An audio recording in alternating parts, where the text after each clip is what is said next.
yang berbahagia, selamat datang di acara Seminar Leader Summit 2026, membangun fondasi kepemimpinan dan manajemen organisasi.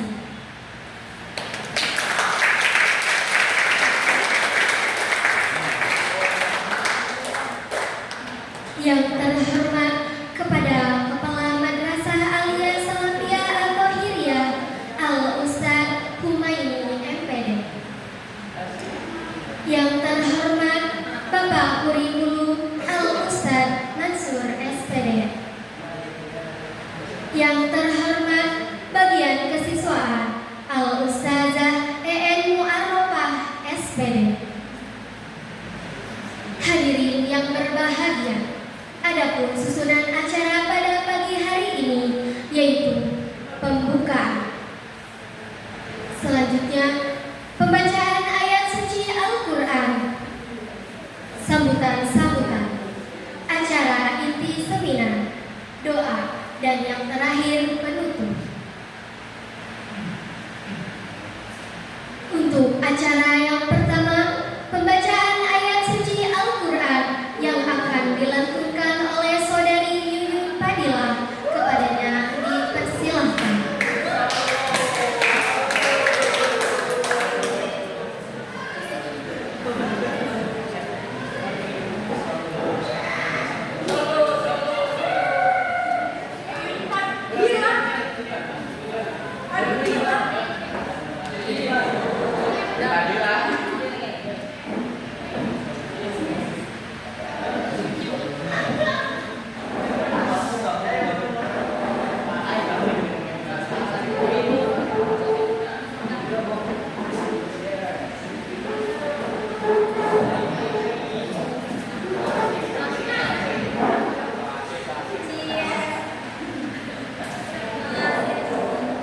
Assalamualaikum warahmatullahi wabarakatuh.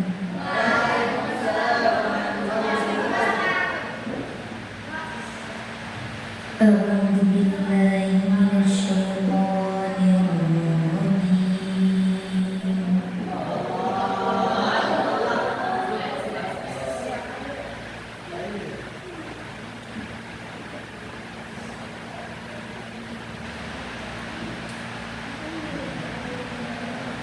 Bismillahirrahmanirrahim.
ويبشر المؤمنين الذين يعملون الصالحات أن لهم أجرا كبيرا.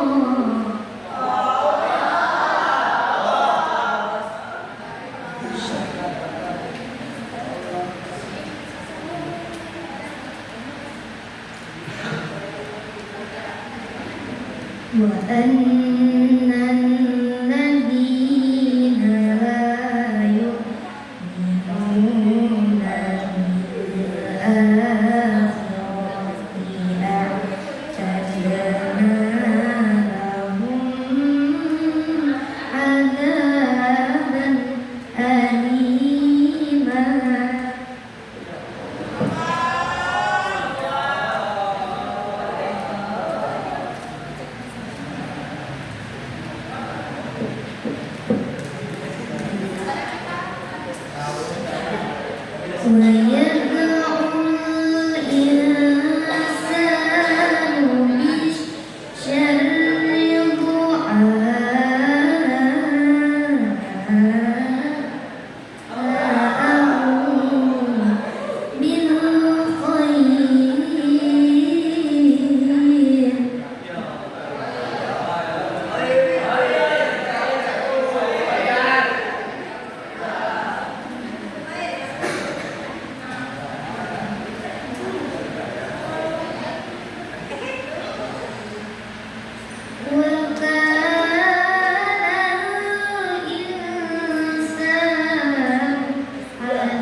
Assalamualaikum warahmatullahi wabarakatuh.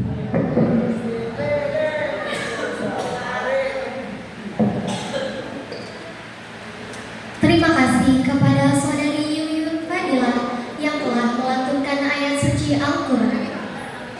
Untuk acara selanjutnya sambutan.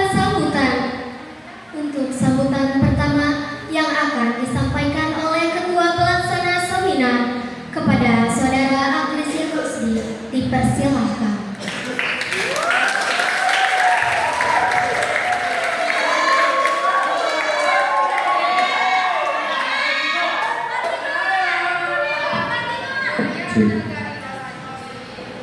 Assalamualaikum warahmatullahi wabarakatuh.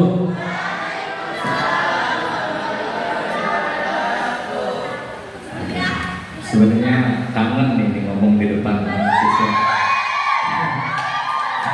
Bismillahirrahmanirrahim. Alhamdulillahilladzi arsala rasulahu bil huda wa dinil haqq liyudhhirahu 'ala dinihi walau karihal kafirun. Wassalatu wassalamu ala khairil khalqi sayyidina Muhammadin wa ala alihi wa sahbihi wa man tabi'ahu bi ihsanin ila yaumiddin. Amma ba'du. Qala Allah ta'ala fil Qur'anil Karim wa huwa asdaqul qailin. A'udzu billahi minasyaitonir rajim. Bismillahirrahmanirrahim. Khairukum man ta'allama al-Qur'ana wa 'allama. Al-ayat. Segala puja dan puji kehadirat Allah Subhanahu wa Ta'ala yang telah memberikan kita beribu-ribu kenikmatan, baik nikmat iman, wal ihsan, sehingga kita dapat berkumpul di sekolah yang tercinta ini, yang semoga diberkahi oleh Allah Subhanahu wa Ta'ala. Salawat dan salam semoga tercurah limpahkan kepada kehadiran alam, revolusi Islam, the power of Islam, yakni Habibana wa Syafi'ana wa Maulana Muhammad Sallallahu Alaihi Wasallam, pada para keluarganya, para sahabatnya, dan kita selaku umatnya yang menantikan syafaatul uzma ila yaumil qiyamah. Amin ya rabbal alamin. Teman-teman hadirin yang dirahmati oleh Allah Subhanahu wa Ta'ala, sebenarnya prakata saja dari saya dan teman-teman dari kampus UIN Sultan Maulana Hasanuddin Banten berterima kasih kepada para OSI dan siswa-siswi As-Salafiyah Thahiriyah yang telah ikut berpartisipasi untuk mengikuti acara seminar.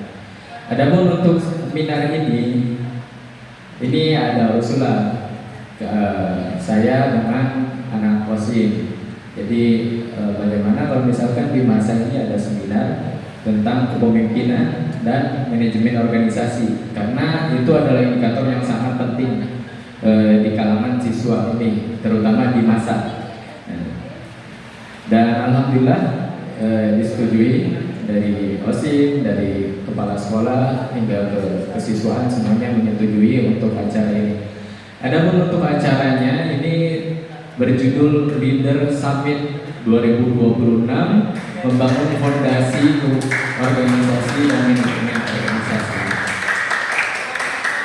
Untuk itu pada teman-teman bahwasanya ini adalah event yang memang tidak diduga akan kehadirannya, akan tetapi ini adalah momen paling penting, momen paling yang bisa kita ambil pelajaran. Kita ambil tentang materi kepemimpinan, terus manajemen organisasi yang bisa berguna untuk teman-teman baik di pondok maupun di sekolah, khususnya untuk diri sendiri. Baik, mungkin itu aja teman-teman. Nanti untuk penjelasan mohon teman-teman didengarkan seksama. Sekali lagi saya mengucapkan terima kasih kepada panitia, kepada OSIS dan siswa-siswi semua yang telah hadir dan berpartisipasi pada acara kegiatan ini. Mungkin itu saja. Wabillahi taufiq wal hidayah. Wassalamualaikum warahmatullahi wabarakatuh.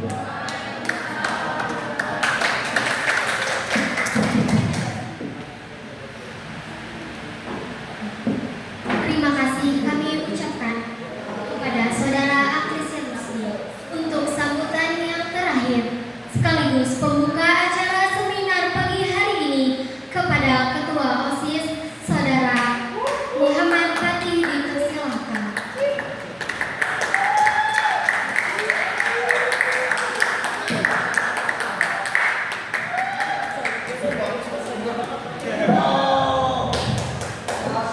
Bismillahirrahmanirrahim. Assalamualaikum warahmatullahi wabarakatuh.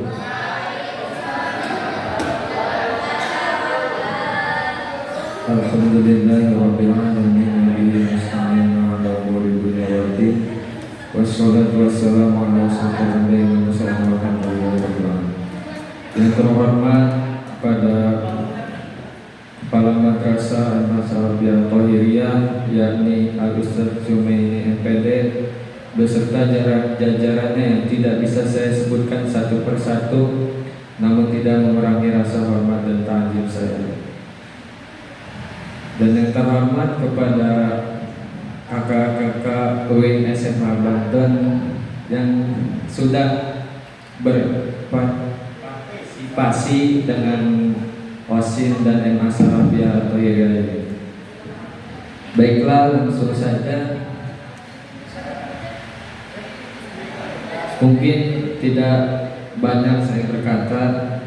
Terima kasih kepada siswa-siswi MA Sarabia Thahiriyah OSIS yang telah mengikuti acara Leader Summit 2026 ini.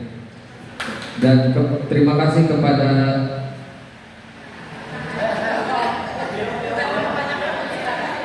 kakak-kakak UIN SMA Banten yang telah berpartisipasi dengan sekolah ini. Mungkin ini baik untuk kita ya, untuk kelas 10, kelas 11. Kan kelas ini membangun fondasi kepemimpinan dan manajemen organisasi. Sekarang kepemimpinan itu ini sama kelas 11. Mungkin bisa untuk kedepannya kelas 10 kan bisa yang jadi OSIS, ketua OSIS menipari juga.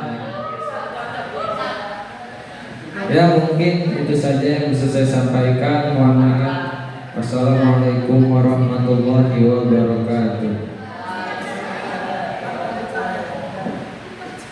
Oh iya, tadi sekalian pembukaan acara seminar ini ya.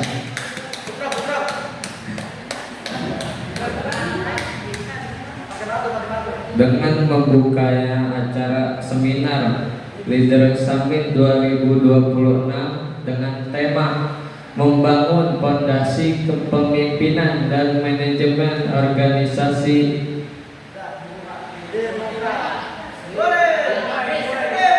Acara resmi dibuka.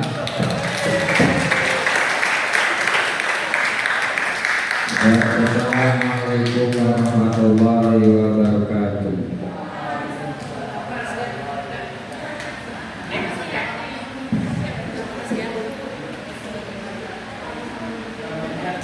Terima kasih kami ucapkan kepada Saudara Muhammad Fatih. Hadirin yang berbahagia, tibalah kita di acara inti seminar yang akan dipandu oleh Saudara Helen Indrianti. Kepadanya dipersilakan.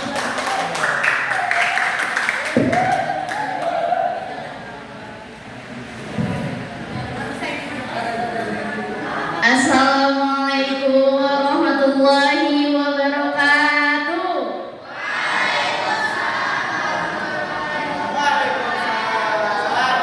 Alhamdulillahirrahmanirrahim. Puji syukur kita panjatkan kehadirat Allah Subhanahu wa Ta'ala, karena berkat rahmat dan karunia-Nya lah kita bisa berkumpul di tempat yang insya Allah dimuliakan ini.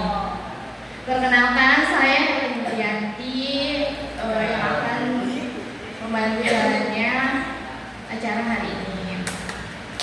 Tema kita hari ini apa tadi?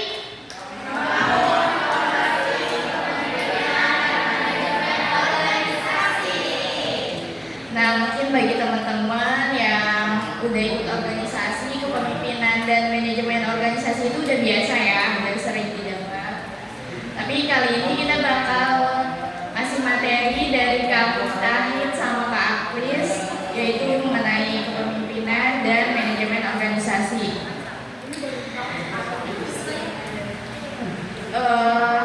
Supaya nggak lama-lama ya, langsung aja kita lanjut ke materi inti. Yang pertama yaitu tentang kepemimpinan oleh Kakak Mustahid Baik Hati. Kepadanya dipersilakan.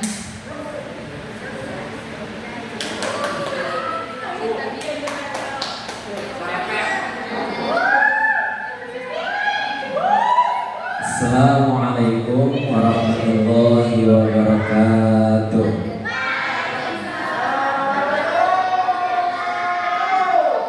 Alhamdulillahi wa kafa, wassalatu wassalamu ala Mustafa wa ala alihi wa ashabihi ahli tuqa wal wafa.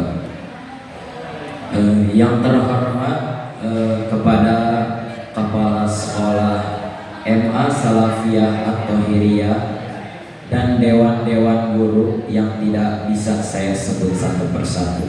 Semoga tidak mengurangi rasa hormat saya. Dan tidak ketinggalan pula Ketua OSIM dan beserta jajarannya. Dan yang terakhir para siswa-siswi MA Salafiyah At-Thahiriyah yang alhamdulillah diberi kesehatan untuk berkumpul di acara ini.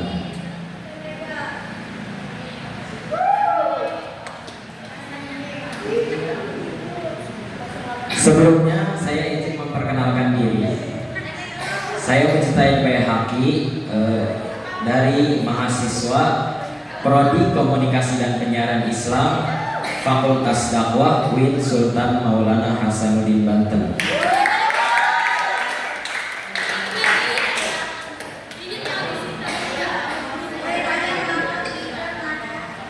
Pada kesempatan kali ini saya akan membersamai para siswa-siswi teman-teman untuk belajar bersama dengan tema materi membangun karakter pemimpin, membangun karakter kepemimpinan. Sebelumnya saya ingin bertanya, apa pendapat dari teman-teman tentang kepemimpinan?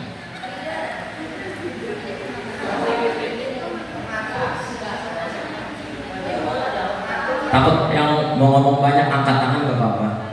Pendapat dari teman-teman tentang apa itu kepemimpinan? Ya silakan gak apa-apa.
Oke, terima kasih dari saudari siapa? Dari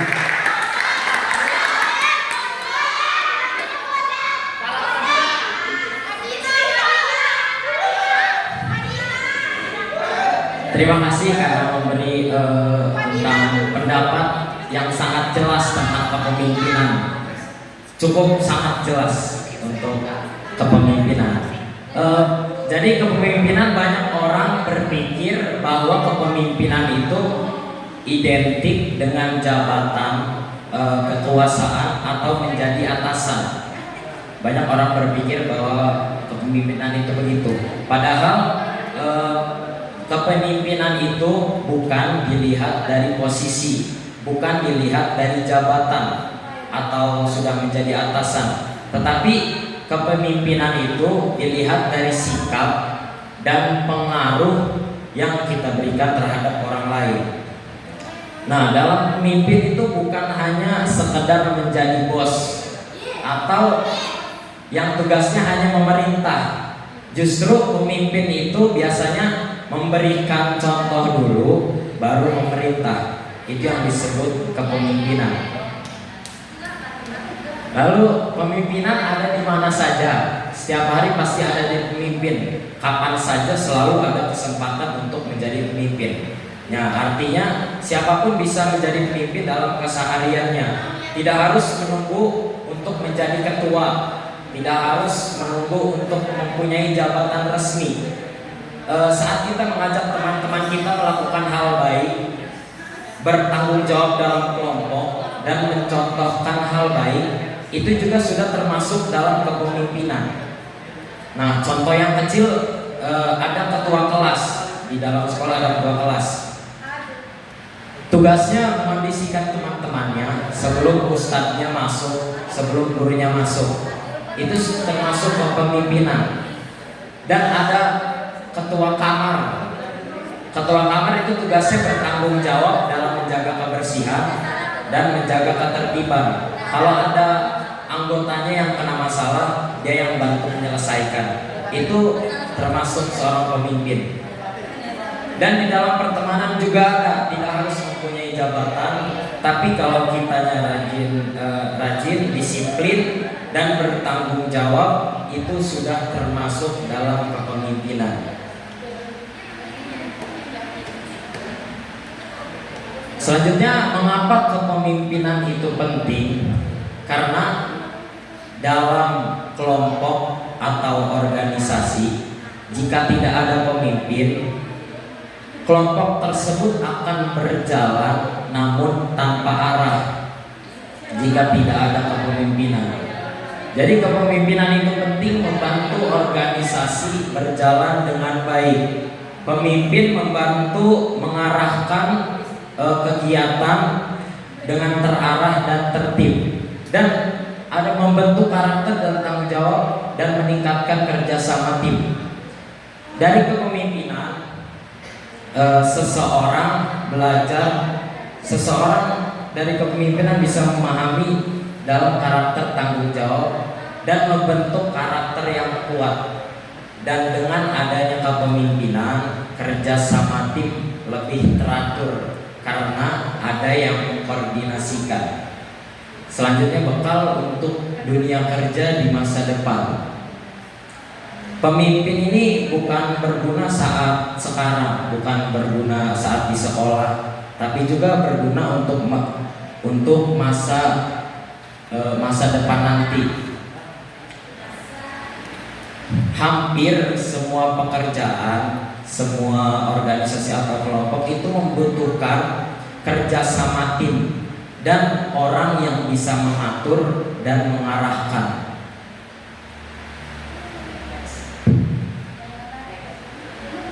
Oke, selanjutnya karakter utama pemimpin. Ini poin yang wajib untuk dipunyai oleh seorang pemimpin. Yang pertama, bertanggung jawab. Seorang pemimpin harus mempunyai tanggung jawab dalam menerima amanah dan tidak lari dari tugas atau tidak lari dari kesalahan. Itu bertanggung jawab karakter seorang pemimpin. Selanjutnya, jujur dan disiplin. karakter utama pemimpin yaitu jujur dan disiplin. Sikap ini mempengaruhi pemimpin bisa dipercaya oleh anggotanya, sikap jujur dan disiplin ini. Lalu peduli terhadap tim. Seorang pemimpin tidak hanya memikirkan diri sendiri, tetapi memahami kondisi anggotanya, kondisi teman-temannya. Itu karakter utama pemimpin.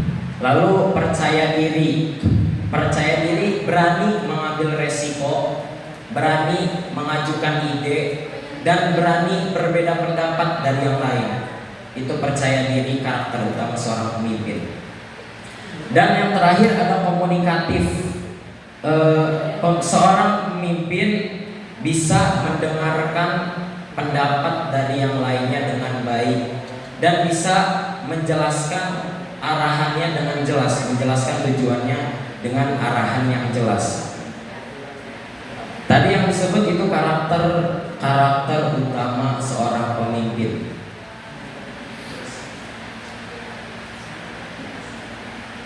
Selanjutnya membangun kerjasama tim. Karena pemimpin tidak bisa jika berjalan sendirian. Di dalam kelompok itu tidak bisa berjalan sendirian atau dipegang sendirian. Jadi untuk membangun kerjasama tim itu di dalam kepemimpinan harus saling menghargai satu sama lain. Dan jika ada kesalahan, jika ada dalam anggotanya, kita harus mendukung satu sama lain. Lalu pemimpin berbagi tugas dengan adil agar anggotanya tidak ada yang merasa terbebani. Lalu jika ada masalah, selesaikan dengan kepala dingin. Jangan selesaikan dengan musyawarah, dengan baik, menyelesaikan konflik dengan baik. Jadi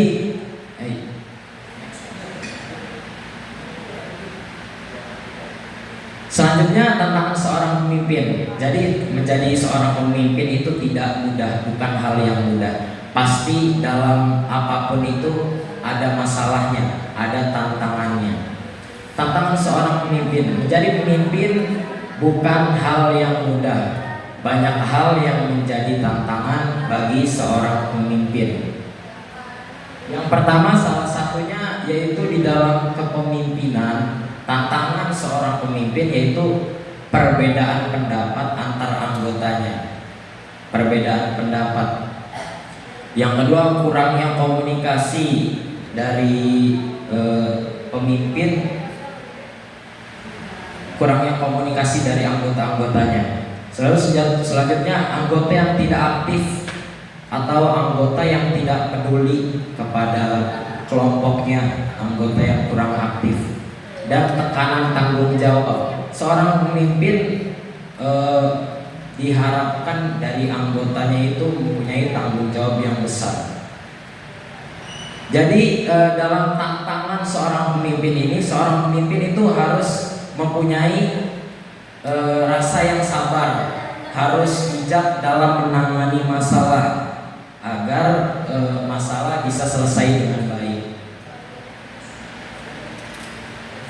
Yang terakhir, kesimpulan dari tema yaitu membangun karakter pemimpin. Menjadi pemimpin adalah perjalanan belajar terus-menerus untuk mengasah kepekaan sosial serta ketangguhan mental. Jadi pemimpin yang baik itu bukan yang paling berkuasa, atau pemimpin itu bukan yang mempunyai yang mempunyai jabatan yang tinggi, tetapi pemimpin itu yang bisa dipercaya, yang adil, yang jujur dan peduli pada anggotanya. Karena sejatinya pemimpin yang hebat, yang mampu membawa timnya maju bersama, bukan maju sendirian.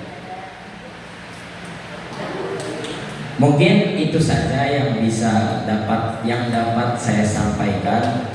Mohon maaf atas kekurangan dalam materinya, dan mohon maaf bila ada kata-kata yang salah.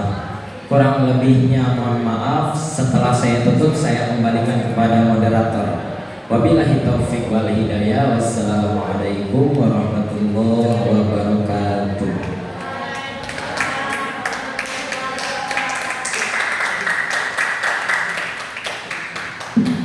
Sebelumnya terima kasih kepada Kak Mujahid Baihaqi telah memaparkan materinya. Lanjut ke materinya. Lanjut ya, kita ke materi yang kedua tentang manajemen organisasi yang akan dibawakan oleh Kak Aprisia Rusdi. Kepadanya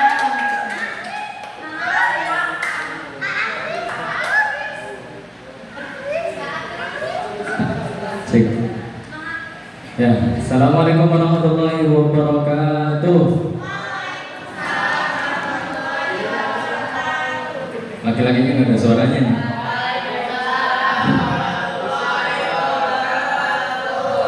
Oke, coba cek suara. Semangat pagi. Selamat pagi. Selamat pagi. Masa.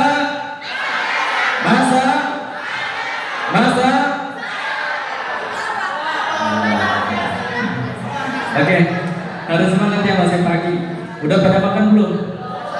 MPG udah datang. Ya, di sini kita makan MPG.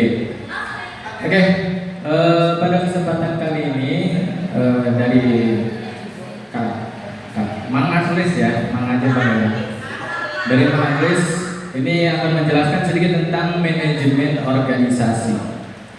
Ini kenapa ambil temanya ini karena relate dengan terutama dari OSIP, terus juga dengan kepemimpinan dari masing-masing teman-teman.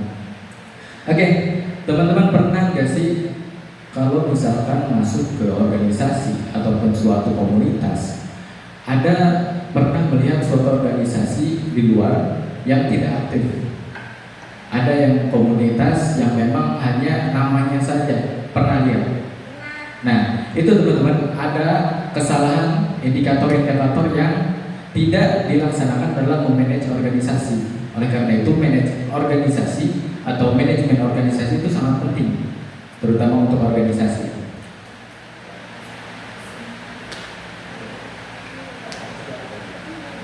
Oke. Sebelum lanjut, ada yang mau menjelaskan tentang manajemen itu apa?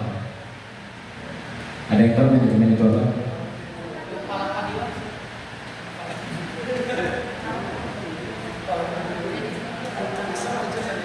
Ada? Kita ada door prize. Nanti bagi teman-teman yang aktif bakal dapat door prize. Door prize-nya apa Kak?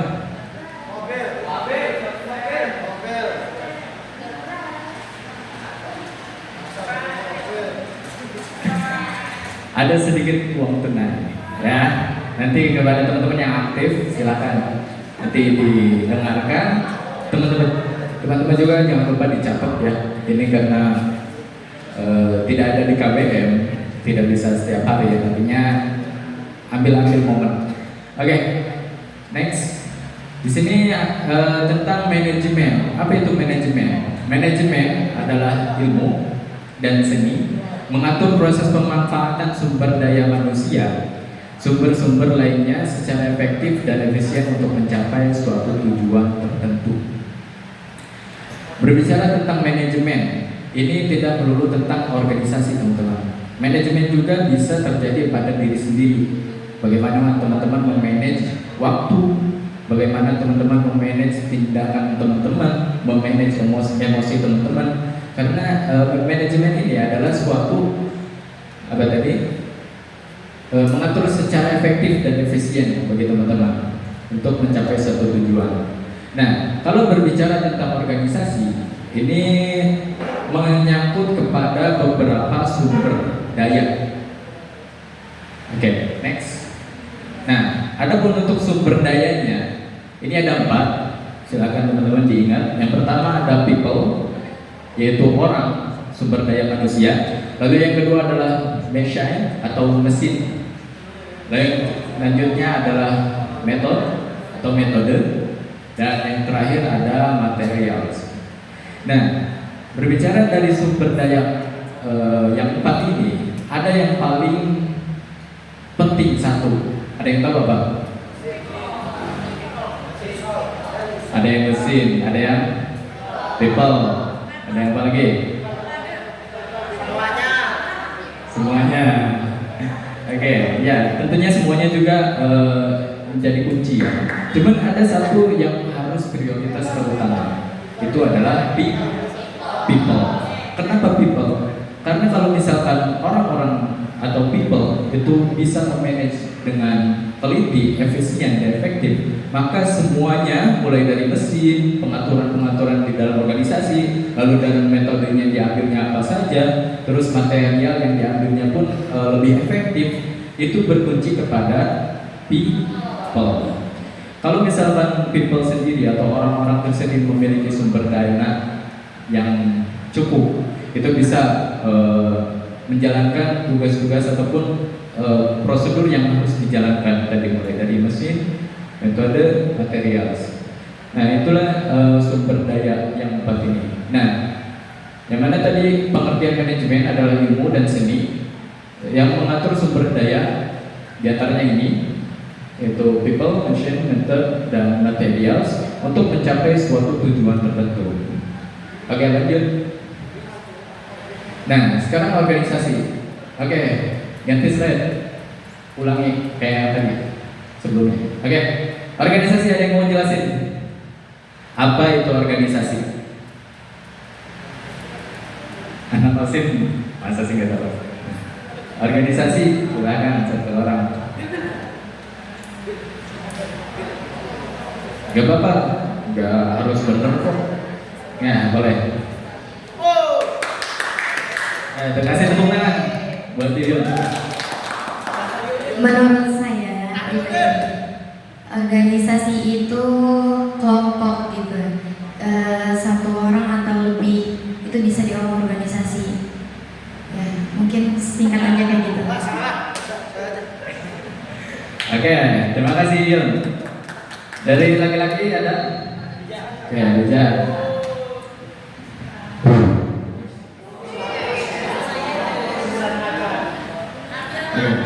Salam.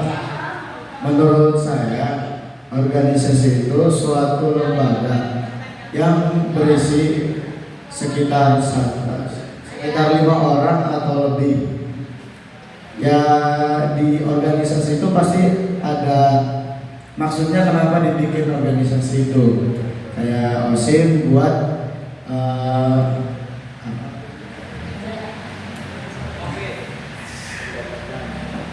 buat ini, kayak ngatur anak-anak murid lainnya, kayak kelas 10 gitu.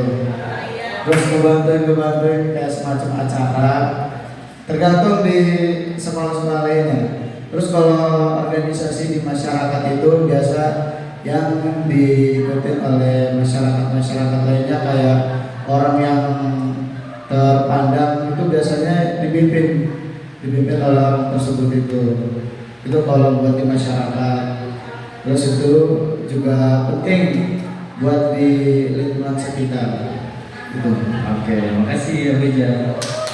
Terus ada lagi yang mau tanya nanti? Oke. Jadi intinya organisasi itu kayak suatu kelompok yang dimana dia itu memiliki tugas gitu. Jadi dia membentuk tugas untuk menghasilkan tujuan gitu kan. Kan organisasi kan banyak. Kayak di rumah-rumah juga tuh kayak ada RT, RW, ada sekretarisnya, atau kayak di sekolah nih kayak OSIS gitu kan. Ada yang terbentuk lah kayak bidang-bidang. Nah, itu pasti kita punya tujuan kayak gitu untuk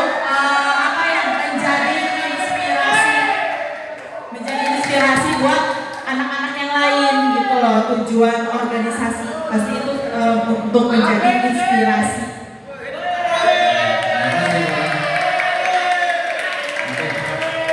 Bagus ya jawabannya. Dan jawabannya semuanya benar teman-teman.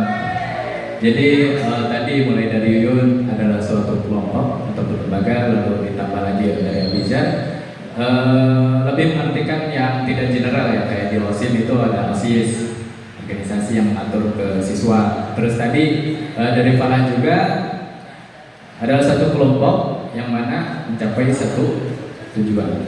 Oke, semuanya benar. Dan untuk organisasi, organisasi itu adalah hubungan kerjasama antara orang-orang dalam satu wadah ataupun satu kelompok atau satu lembaga atau instansi dan lain-lainnya untuk mencapai satu tujuan.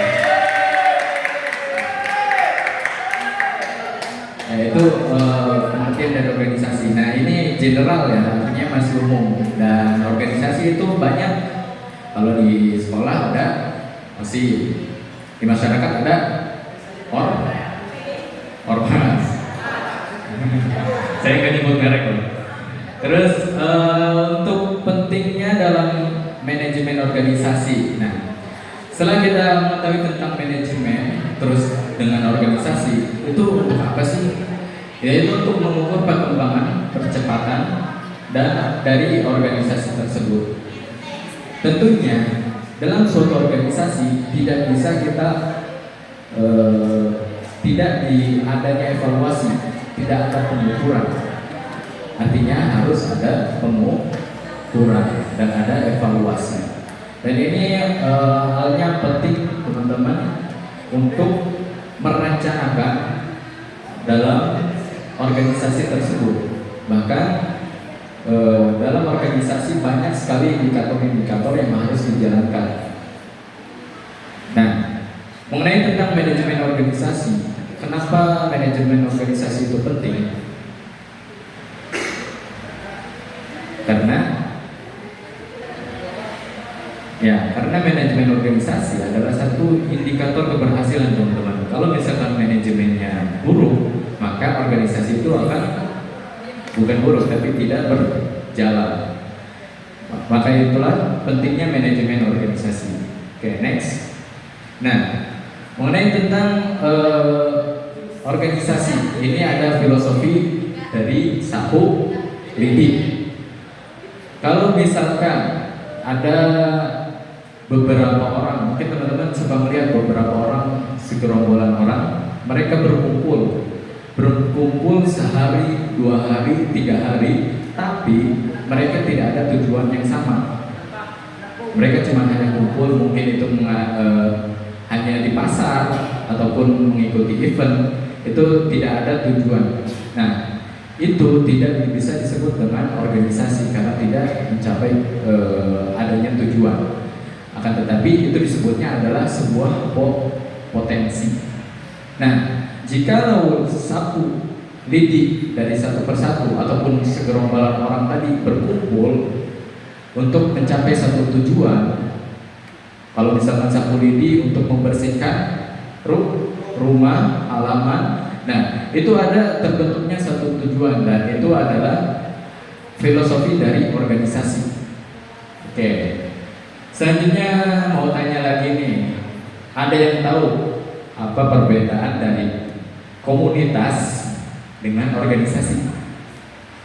Pernah dengar gak? Ada yang tahu komunitas dengan organisasi itu ada sih bedanya?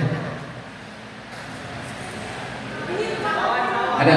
Oke, boleh malah.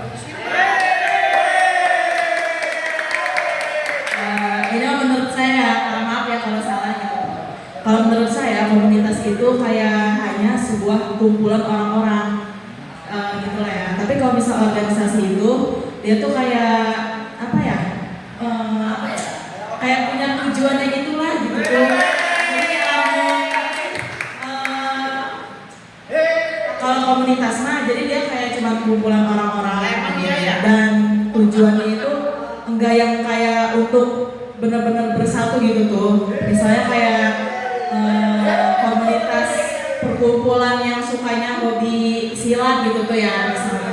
Ya udah mereka mah ya udah ngerjain tugasnya masing-masing gitu tuh. Kan kalau misalnya organisasi mah harus bareng-bareng, harus saling nguatin gitu sih pendapat saya. Ada salah gitu kan. Ya, oke. Ada lagi mungkin? Kelas 10 nih ya. Apa bedanya komunitas sama organisasi? Biasa?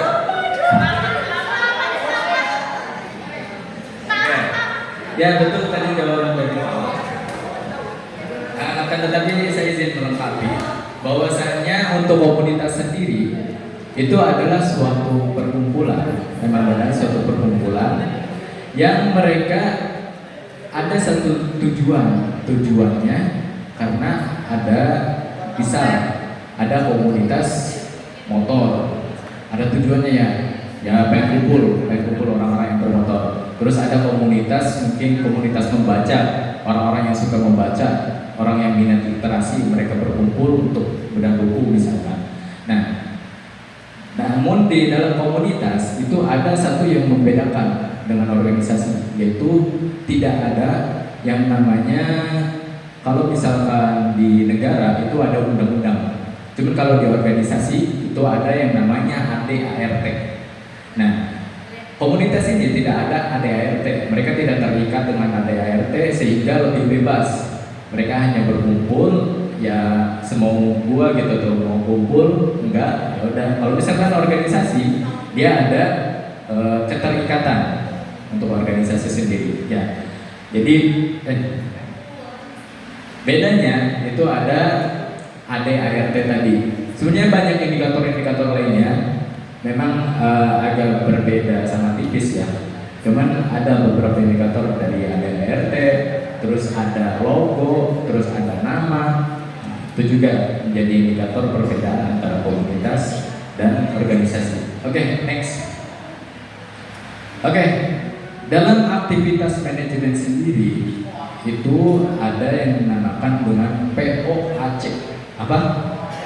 POAC. P-nya apa? Planning. O, organizing. A, actuating. Terus kontrol. Nah, teman-teman, untuk POAC ini itu adalah suatu kunci yang mana ini ditemukan oleh ilmuwan. Saya lupa namanya. Ini sebagai suatu teori dalam memanage organisasi, di mana kalau misalkan POAC ini tidak diberjalankan, itu akan ada kecacatan dalam organisasi. Oke, kita belajar kepada planning. Kenapa planning penting? Karena planning, kalau misalkan kita membuat organisasi ataupun komunitas, tidak ada planning, ini organisasi mau arahnya mau kemana nih? Audiensnya mau ke siapa? Mau ke siswa? Mau ke masyarakat? Atau ke orang-orang disabilitas misalkan. Itu harus ada planningnya, mulai dari perencanaan, terus kalender rapat, terus ada koordinasi yang harus dijalankan. Nah, itu untuk planning. Selanjutnya ada organizing. Setelah kita memiliki planning, sudah memiliki bekal, itu ada organizing. Apa itu organizing? Yaitu mengatur. Contoh, kalau misalkan OSIM, kalau misalkan sudah berkumpul, sudah menjadi OSIM. Nah, tentu harus ada satu, yaitu organisasi. Contohnya adalah pembagian di visi atau seksi. Setelah berkumpul OSIM, kita bagi tuh, siapa yang bendaharanya, siapa yang ketuanya, terus siapa yang sekretarisnya. Itu langkah-langkah yang harus dijalankan. Nah, setelah dibagi itu seksi-seksinya, organisasinya, mereka tupoksinya, bagian apa saja, dibuat kalender. Lanjutnya ada actuating. Actuating itu apa? Actuating adalah pelaksanaan yang dievaluasi, teman-teman. Tidak bisa kalau misalkan kita bikin organisasi, terus sudah dibikin planning, tidak ada pelaksanaan, ya percuma. Harus dijalankan. Itu dengan actuating dilaksanakan dan dievaluasi keberlangsungannya. Lalu yang terakhir adalah controlling. Nah, ini controlling sangat penting sebenarnya. Cuman sadar atau tidak, controlling ini banyak yang menganggap remeh. Tidak ada evaluasi, tidak ada pengontrolan secara intens, sehingga ini juga menjadi kecacatan, teman-teman. Walaupun dia udah menjalankan tadi planning, organisasi, kurang, controllingnya ada kecacatan, maka 4 ini tidak sempurna. Bisa berhentilah organisasinya, mungkin kasarnya seperti itu. Maka oleh karena itu teman-teman, POAC ini sangat penting dalam memanage organisasi. Oke, next. Nah, selanjutnya ada kurva evaluasi tim atau presentase, atau mungkin bahasa bayinya perjalanan organisasi. Oke, kita mulai dari, kelihatan gak sih? Enggak? Serius? Waduh. Oke, yang pertama di ujung ini ada forming. Nah, ini ada forming, yaitu awal-awal pembentukan organisasi, di mana kita mengumpulkan orang-orang. Kalau komunitas mengumpulkan orang-orang yang suka membaca misalkan, atau organisasi mengumpulkan orang-orang yang ingin mencapai suatu tujuan, lalu kita membuat planning, menjalankan POAC tadi, mulai dari planning, organizing, actuating, dan yang terakhir controlling. Itu sudah berjalan dan itu ada di fase namanya forming. Oke, yang mau catat tuh, forming yang pertama. Lalu yang selanjutnya ada storming. Apa itu storming? Storming ini adalah fase kegagalan, karena tidak menuntut kemungkinan bahwasanya semua tujuan yang kita inginkan, baik itu di organisasi ataupun diri sendiri, itu pasti ada kegagalan. Nah, menariknya teman-teman, dalam kurva ini juga digambarkan di dalam satu buku namanya Atomic Habits. Ada yang pernah baca Atomic Habits? Di dalam buku tersebut menjelaskan suatu keberhasilan itu tidak secara instan. Oleh karena itu di dalam buku tersebut menjelaskan tentang kurva yang mana keberhasilan itu tidak seperti ini, tidak lurus seperti ini, akan tetapi gini dulu, baru ini. Nah, ini persis dengan kurva evaluasi tim yang kita kerjakan. Setelah teman-teman memanage organisasi, mungkin teman-teman juga sudah melaksanakan semaksimal mungkin untuk memanage organisasi. Itu ada namanya storming, ada fase-fase kegagalan, dan ini sangat volatil. Rata-rata organisasi atau komunitas yang mau berjalan, mereka berhentinya di sini, di storming. Entah itu mereka kekurangan dana, entah itu mereka dalam memanagenya kurang, ataupun dalam kepemimpinannya atau leadernya pasif. Nah, ini adalah fase-fase kegagalan. Selanjutnya norming, di mana setelah kegagalan tadi mereka berevaluasi, mereka mengkontrol ulang apa saja hal-hal yang memang menghambat. Itu masuk lagi ke fase-fase normal. Setelah itu kita stabil lagi, organisasi mulai ada program-program lagi. Terus selanjutnya ada performing. Nah, performing ini adalah puncaknya teman-teman. Ketika organisasi itu sudah bagus, organisasi itu sudah menjalankan hal-hal prokernya gitu, itu akan membuat suatu kebentukan kepribadian dari organisasi tersebut, sehingga memiliki duplikasi untuk kepengurusan selanjutnya. Contoh, kalau organisasi tahun sekarang, misalkan organisasi tahun sekarang sangat sukses, OSIM sekarang sangat sukses menjalankan proker-prokernya, hampir semua proker dijalankan semua. Nah, nanti di fase selanjutnya ada empowering, di mana hal-hal yang telah dicapai itu akan membibitkan pencapaian itu sendiri. Contoh, proker yang kalian jalankan tahun ini itu bisa dijalankan oleh kepengurusan selanjutnya tahun depan, dan itu adalah kunci keberhasilan teman-teman. Ketika ada proker yang dijalankan sekarang, terus dijalankan juga tahun depan, nah, itu kayak bangga gitu, proker kita dijalanin lagi, dan itu adalah puncak keberhasilan dari organisasi. Nah, itu teman-teman dari kurva evaluasi tim. Jadi setiap tujuan apapun itu, untuk mencapai tujuan pasti kita ada fase-fase kegagalan. Karena itu teman-teman, apapun badainya, apapun permasalahannya, tetap jangan putus asa. Karena ini tadi kurvanya gini dulu baru begini, tidak ada begini langsung, pasti ada kegagalan. Tapi jangan sampai kita udah begini tidak ada kebangkitan, ya gini aja nanti sampai bawah. Itu untuk kurvanya. Next. Oke, mungkin itu saja dari penyampaian saya. Teman-teman, organisasi yang hebat itu tidak langsung sempurna.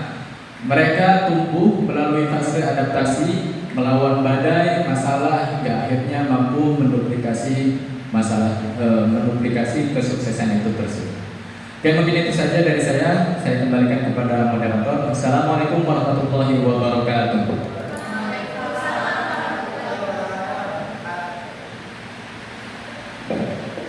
Terima kasih kepada Kak Aklis telah memaparkan materinya. Selanjutnya sesi tanya jawab.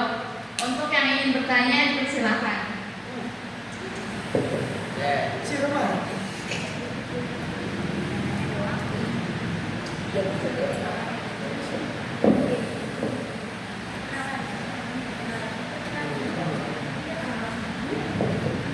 Assalamualaikum warahmatullahi wabarakatuh. Perkenalkan, nama saya Yuyun Fadila, bisa dipanggil Uyun. Saya dari kelas 11B. Mau bertanya, ini kayak minta pendapat aja sih, kayak pendapat gitu ya dari tetes dan mama. Misalkan nih emang Kak ya, ini ada pemilihan, contoh pemilihan presiden deh, presiden gitu ya. Di situ kita pasti milih dong kan, pemilihan pasti milih dong. Jadi contoh ada 3 capres calon presidennya, dan di situ pasti berbeda-beda karakter dong kan, ataupun sifatnya juga. Nah, calon yang pertama itu dia mempunyai sifat karakter pemimpin tapi tidak disiplin. Yang kedua yang kedua itu kurang mengajak gitu. Yang ketiga dia nggak bertanggung jawab gitu. Nah, menurut kakak-kakak itu mending yang mana gitu kalau yang dipilih? Kita harus yang mana milihnya itu dari 3 itu? Makasih, terima kasih. Wassalamualaikum warahmatullahi wabarakatuh.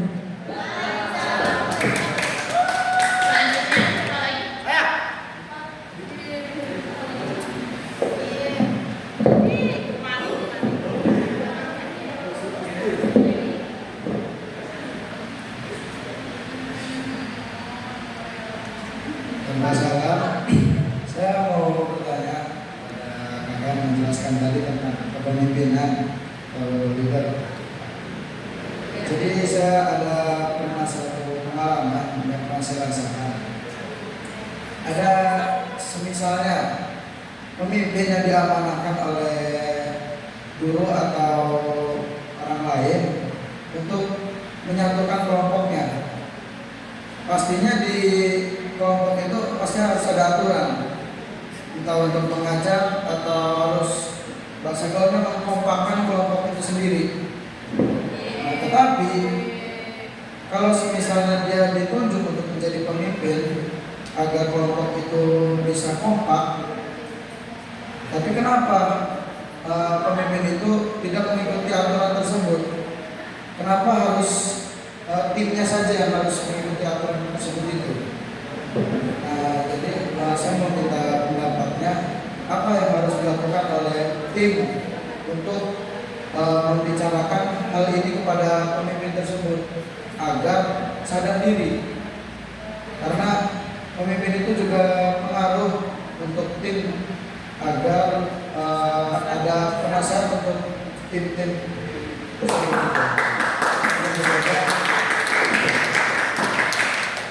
Selanjutnya 2 pertanyaan lagi. Ini yang baju hijau dong mantannya.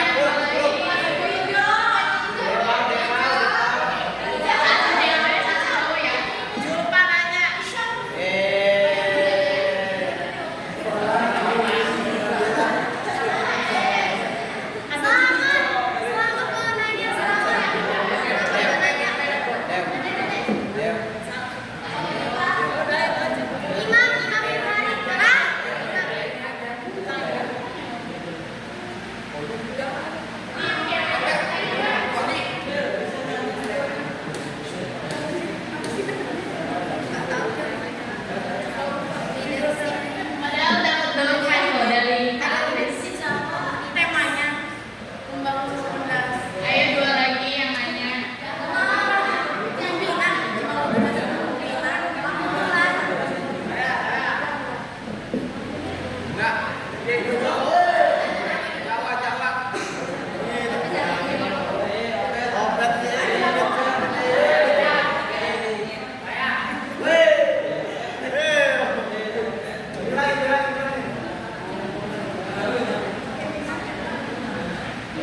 Assalamualaikum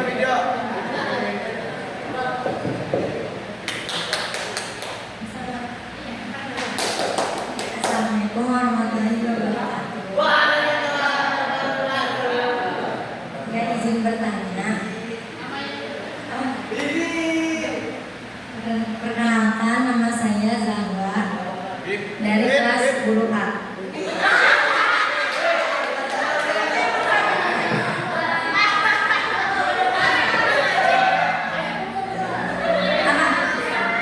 Izin bertanya, kan tadi kata Mang Aklis setiap organisasi itu harus ada kalender. Kalender kayak buat nentuin tanggal ini tuh buat apa, buat fokusin acara apa gitu. Kalau misalnya udah dibuat kalendernya itu tuh ya, terus tiba-tiba ada acara dadakan, itu gimana? Ya.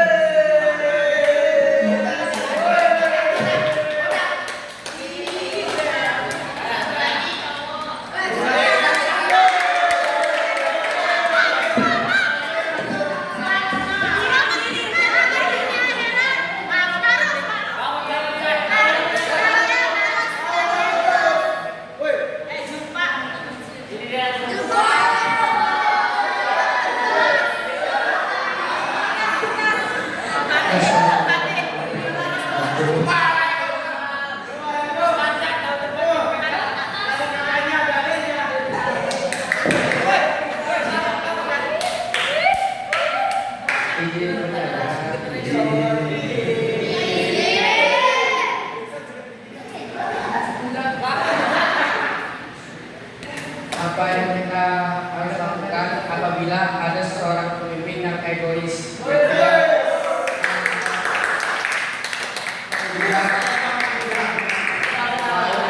mendapat kelompoknya, dia egois sendiri. Apa yang kita lakukan?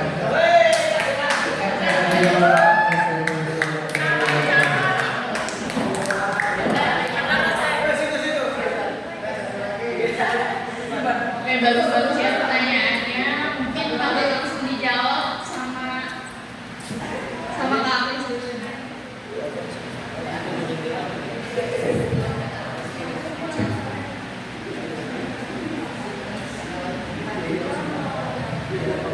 Oke, izin menjawab tadi pertanyaan pertama dari siapa, Yuyun ya?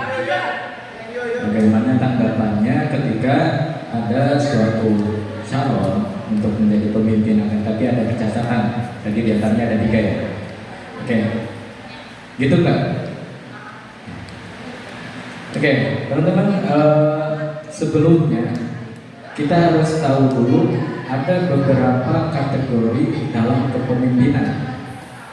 Kategori-kategori itu apa aja? Itu ada banyak. Pertama, demokratif. Apa itu demokratif? Demokratif itu adalah memprioritaskan dari anggota ataupun dari bawahan untuk mendengarkan secara suara untuk menjalankan tugas ataupun tujuan. Itu demokratif. Contohnya di negara Eropa, enggak di Indonesia. Indonesia demokrasi enggak? Demokrasi ya. Ya, itulah yang dipegang dari slogan demokrasi ya. Saya nggak tahu di Indonesia itu ada atau tidak. Cuman demokrasi adalah dari masyarakat untuk masyarakat, di kolektif oleh kepemimpinan. Lalu selanjutnya ada kategori pemimpin yang otoriter. Indonesia pernah nggak sih ngerasain punya presiden yang otoriter? Ini siapa? Bukan Gus Dur. Nah, Soeharto. Soeharto ini pada masa-masa menjabat beliau menjadi presiden itu banyak sekali teror-teror ya, sehingga banyak kekacauan-kekacauan karena dalam kepemimpinan beliau, mohon maaf, itu otoriter. Beliau lebih mengedepankan hal-hal yang memang itu satu tujuan dengan pemikiran dari pemerintah, tidak memikirkan dari masyarakat, sehingga itu menjadi suatu kecacatan. Lalu ada sebuah pembentukan, ada kelompok-kelompok karena pada masa itu yang memang ingin membunuh dari pemerintahan Soeharto tersebut karena tidak terima dengan kepemimpinan beliau. Nah itu ada seperti itu pemimpinan yang otoriter. Lalu selanjutnya ada namanya kepemimpinan visioner. Apa itu visioner? Visioner adalah memikirkan hal yang lebih lampau. Contoh, misalkan teman-teman nih semuanya pada masa-masa pencalonan presiden semuanya berhak untuk mencoblos presiden. Nah, teman-teman harus tahu dulu dari masing-masing kepemimpinan itu dilihat dari visi-visi mungkin. Dari visi-visi visioner apa tidak? Visioner itu apa? Melihat kepada masa depan. Entah itu dengan program MBG-nya atau dengan sepeda listriknya ataupun lain-lainnya. Harus dilihat secara visioner ke depannya dan relevan. Tidak boleh kalau misalkan tidak relevan ya buat apa? Itu sama saja hampir ke otoriter karena mementingkan dari atasan sendiri. Lalu selanjutnya ada liberal. Nah, liberal ini beda tipis sekali dengan demokratik atau demokrasi. Mereka memang mengedepankan dari hak-hak masyarakat ataupun hak anggota. Akan tetapi suara yang keputusan akhir itu diambil dari atasan atau dari pemerintah itu sendiri. Nah itu ya teman-teman.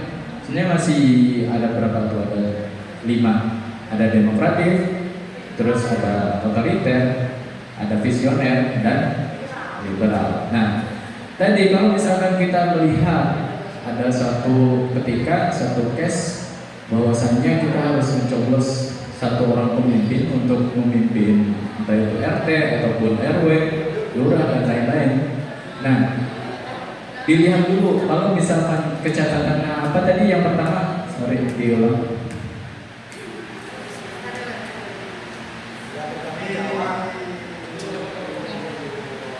Pertama itu dia tuh bagus punya karakternya tapi tidak disiplin. Oke.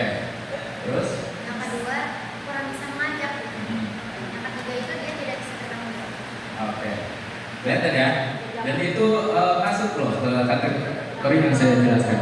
Itu tadi kalau misalkan ada yang memang kurang disiplin, itu adalah hal yang memang harus dikedepankan dari pribadi sendiri.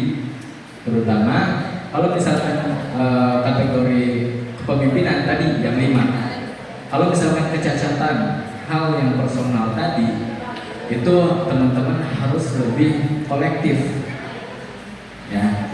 Atau mungkin memang misalkan ini dari calon itu tidak ada yang sempurna, semuanya cacat, semuanya 3 kecacatan itu ada. Pilih mungkin salah satu yang memang tidak memberatkan atau tidak dalam suatu masalah yang besar.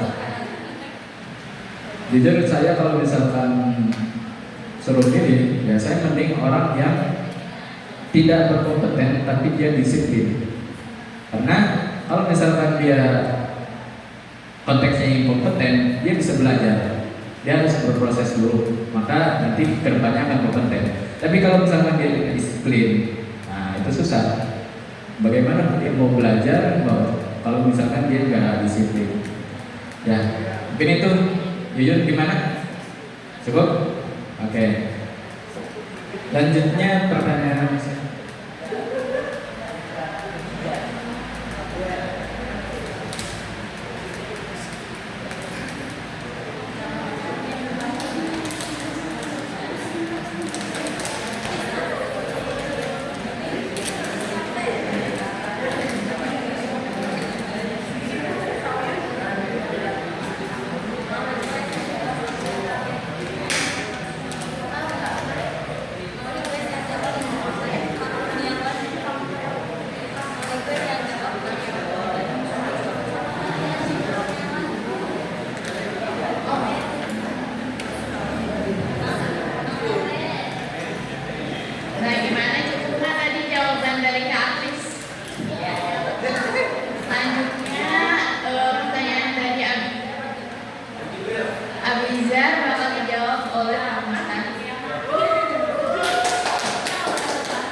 ambil dulu aja kali ya, maaf ya.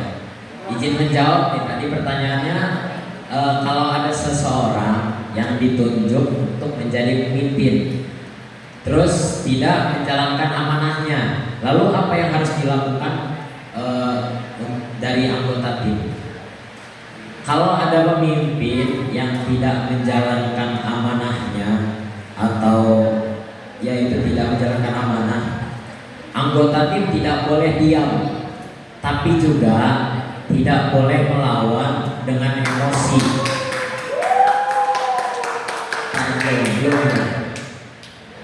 Harus tetap dengan cara yang dewasa dan terhormat. Jadi untuk solusinya, yang pertama itu ingatkan secara baik-baik. Jangan di depan umum. Kalau mau ngingetin pemimpin itu jangan di depan umum. Kalau mau bicara empat mata, ngobrol sama pemimpinnya. Kak, kami butuh arahannya. Masih ada masalah yang harus dijalani. Terus dan juga pemimpin itu biasanya kadang lalai dalam memimpin itu karena tidak sadar, bukan karena sengaja biasanya. Pertanyaan ini sering muncul sih di dalam kelompok maupun organisasi-organisasi manapun, sering sudah banyak pengalaman di pemimpin yang tidak menjalankan amanahnya. Lalu jika ada pemimpinnya yang tidak menjalankan amanah, anggota harus tetap berjalan, jangan memikirkan ego sendiri-sendiri. Walaupun pemimpinnya kurang aktif, tim tetap harus profesional. Terus karena tujuan organisasi itu lebih penting daripada memikirkan diri sendiri. Jadi intinya, tim yang baik bukan tim yang diam saat memimpin salah, tapi juga bukan tim yang memberontak, bukan tim yang menyelesaikan masalah dengan emosi. Jadi tim yang baik adalah tim yang mengingatkan dengan adab, lalu menjaga kekompakan dan fokus pada solusi, bukan emosi. Ini jawaban ini sama saudara satu lagi tadi ya, yang bertanya itu sama aja pertanyaannya tadi. Jadi jawabannya juga sama aja. Mungkin itu saja jawaban dari saya. Bila ada kurang, silakan. Bila ada tanggapan. Gimana, Bijan? Oke, lanjut. Izin ya, moderator ya. Oke, selanjutnya pertanyaan tadi dari perempuan dulu. Dari siapa? Zahra. Bagaimana kalau misalkan kita sudah menentukan suatu tanggal, kalender, tapi ada satu kegiatan yang mendesak sehingga merusak kalender itu sendiri ya? Oke, sebenarnya ya ini pertanyaan bagus karena tidak bisa kita merubah suatu kalender ataupun rencana dengan begitu saja.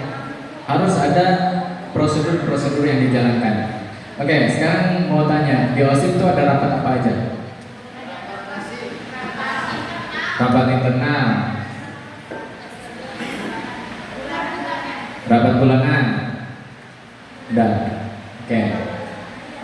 Nah, untuk pergantian jadwal sendiri itu bisa dilakukan dengan musyawarah kemutelan. Tidak bisa kita merubah satu target atau kalender yang direncanakan dengan secara tiba-tiba bahkan sepihak. Itu tidak boleh. Harus melalui musyawarah ataupun rapat. Contoh kalau misalkan di OSIM ini ada rapat bulanan ya, rapat bulanan. Boleh nanti di bulan selanjutnya kalau misalkan kita menerka-nerka, oh di bulan Juni nih misalkan ada haflah nih, nggak bisa acara ini kita fokus baca dan lain-lain. Nah itu bisa kita omongkan. Nah bagaimana kalau misalkan rencananya tiba-tiba besok ada kegiatan OSIM tapi OSIMnya nggak bisa. Nah itu survive dari teman-teman. Ini hal yang harus diambil adalah Yang pertama, teman-teman tetap jalankan sesuai prosedur hal yang mendesak tersebut. Contoh kalau misalkan apa ya? Contohnya apa ya? DBM bahasanya apa sih DBM? Nah DBM ini harusnya ada, terus tiba-tiba misalkan ada Prabowo datang ke sini, masih MBG dan lain-lain. Nah itu nggak apa-apa, dijalankan saja secara kolektif yang memang di luar atau eksternal, nggak apa-apa. Tapi satu catatan, nanti ketika di rapat selanjutnya atau di rapat bulanan itu dicatat teman-teman di kalendernya, karena nanti bisa menjadi laporan pertanggungjawaban di akhir kepengurusan. Nah itu ya. Terus kalau misalkan organisasi di luar itu ada beda lagi. Kalau misalkan di rapat bulanan di organisasi di luar, saya juga masuk organisasi ya. By the way saya juga masuk organisasi di organisasi Ruang Aksara. Ada yang tahu teman-teman? Ruang Aksara, izin promosi kali ya, nggak apa-apa.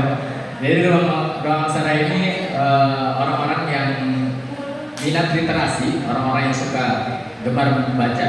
Mereka membuat suatu perkumpulan sehingga membentuk suatu organisasi, dan itu lebih ke organisasi literasi. Nah, kalau misalnya di organisasi saya di Ruang Aksara itu ada yang namanya pertama rapat musyawarah besar. Rapat musyawarah besar itu kalau misalkan di pondok mungkin rapat perdana, rapat pertama kepengurusan itu musyawarah besar. Nah di situ dijelasin tuh mulai dari rencana, kalender, terus tupoksi program-program yang harus dijalankan. Nah terus nanti di pertengahan ada yang namanya rapat kerja, raker atau musyawarah kerja. Ini membahas tentang program-program yang harus dijalankan, entah itu diskusi, membaca buku dan lain-lainnya.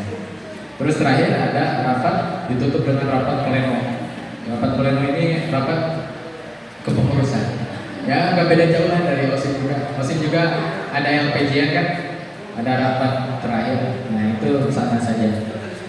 Ya intinya tadi kalau misalkan mendesak banget nih, besok banget, nggak apa-apa, dijalankan saja yang eksternal tersebut. Untuk hal-hal yang memang tentang OSIM itu bisa dijadikan catatan nanti di akhir. Oke, itu aja.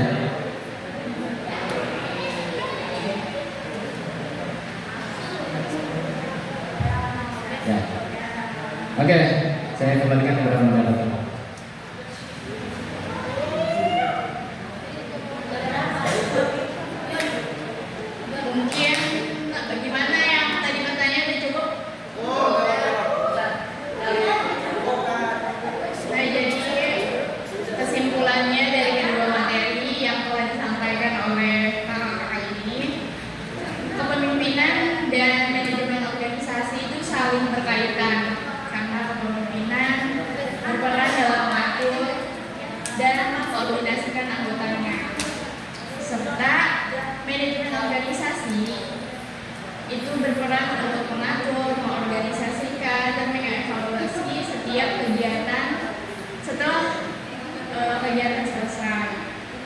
Jadi buat teman-teman jangan pernah takut untuk jadi pemimpin, karena jiwa kepemimpinan itu bukan lahir dari orang yang merasa hebat, tetapi lahir dari jiwa-jiwa yang terus mau belajar, terus punya semangat untuk berubah dan mau mengajak orang lain menuju kebaikan.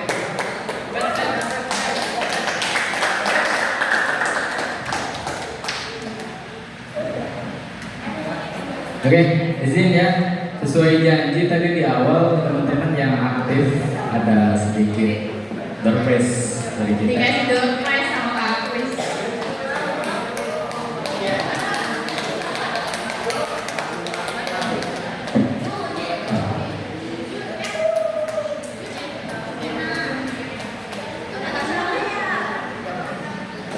Oke. Buat nanti tadi Fala ya, Fala.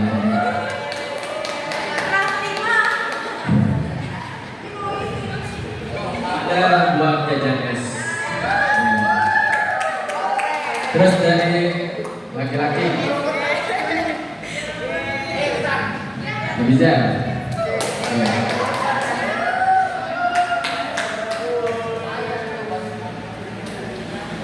Beli es ya.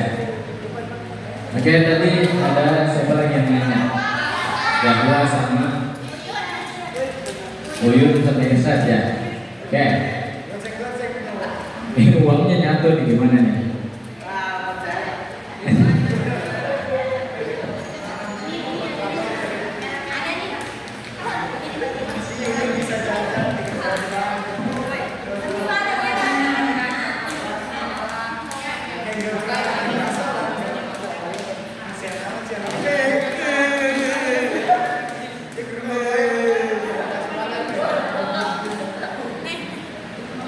Cabe sehat loh, sayuran.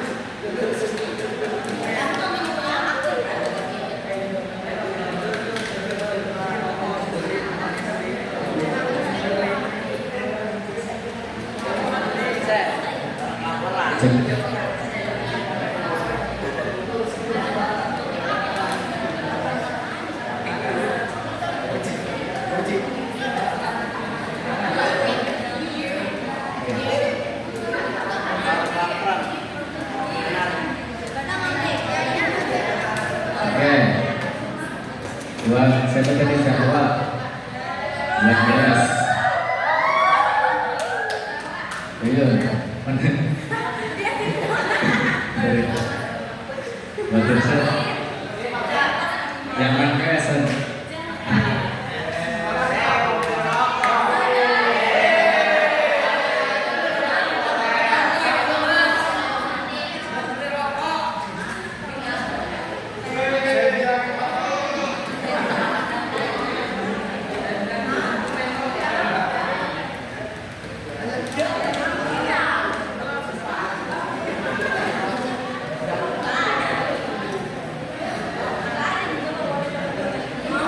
Mungkin sebagai penutup ada closing statement dari kedua pemateri kita. Oke, closing statementnya dari saya, bahwasanya organisasi yang hebat itu tidak secara sukses langsung. Mereka melewati fase-fase di mana kegagalan, mereka melewati fase-fase mana adaptasi, sehingga bisa menduplikasi kesuksesan. Mungkin itu saja dari saya.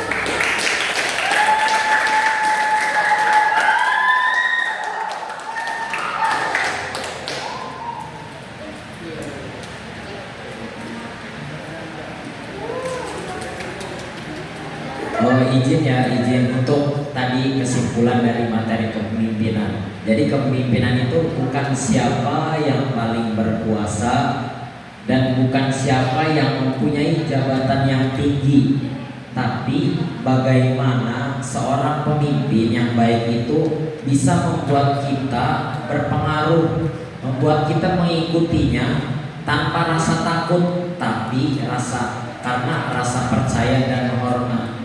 Itu seorang pemimpin ya, kesimpulannya. Mungkin itu saja. Terima kasih. Oke, baik. Terima kasih kepada pemateri Kak Akris dan Kak Mustahil, serta yang tadi nanya, makasih juga. Terus buat yang udah bantuin, terima kasih banyak. Dan yang udah bersedia hadir hari ini, kita ucapkan terima kasih banyak ya, teman-teman.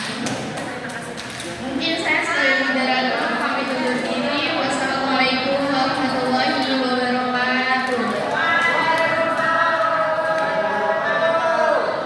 Saya kembalikan ke MC.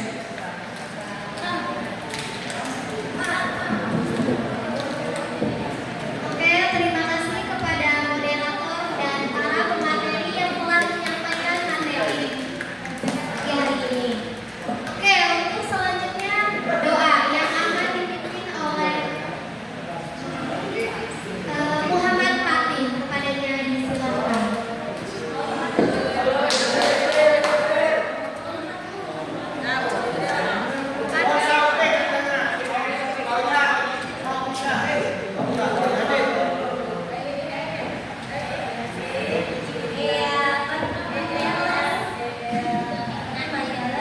Assalamualaikum warahmatullahi wabarakatuh.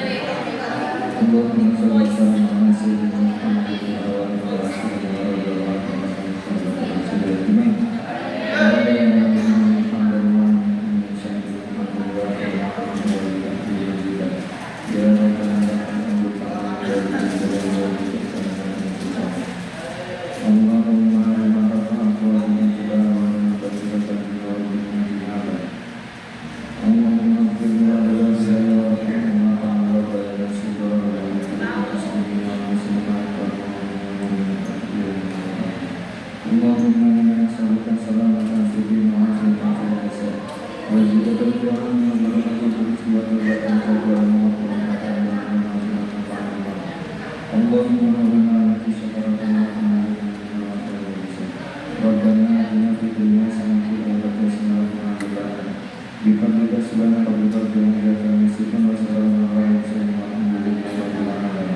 Assalamualaikum warahmatullahi wabarakatuh.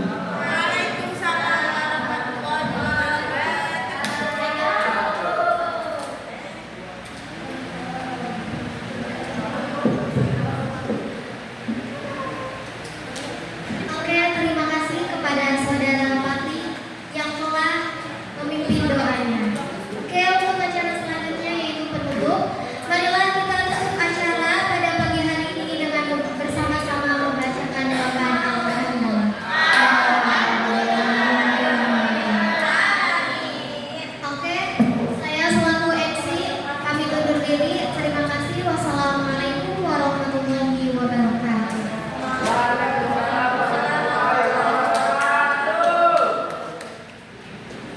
Kita izin foto dulu boleh nggak?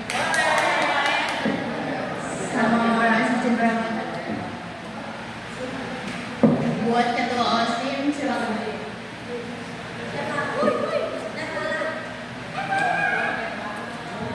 Cek izin dari Osin untuk nanti Fatih boleh mau ngasih cenderamata.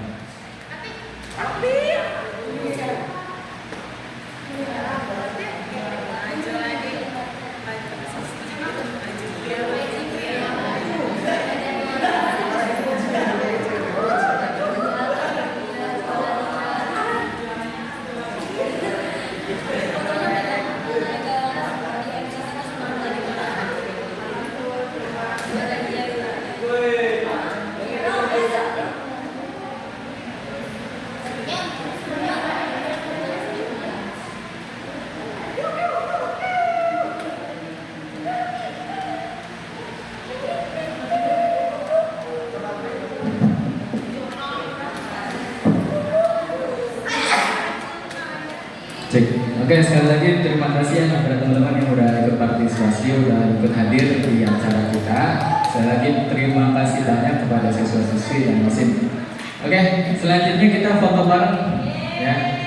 Foto bareng, silakan teman-teman maju ke depan. Atau boleh merapat ya ke depan ya. Kita foto.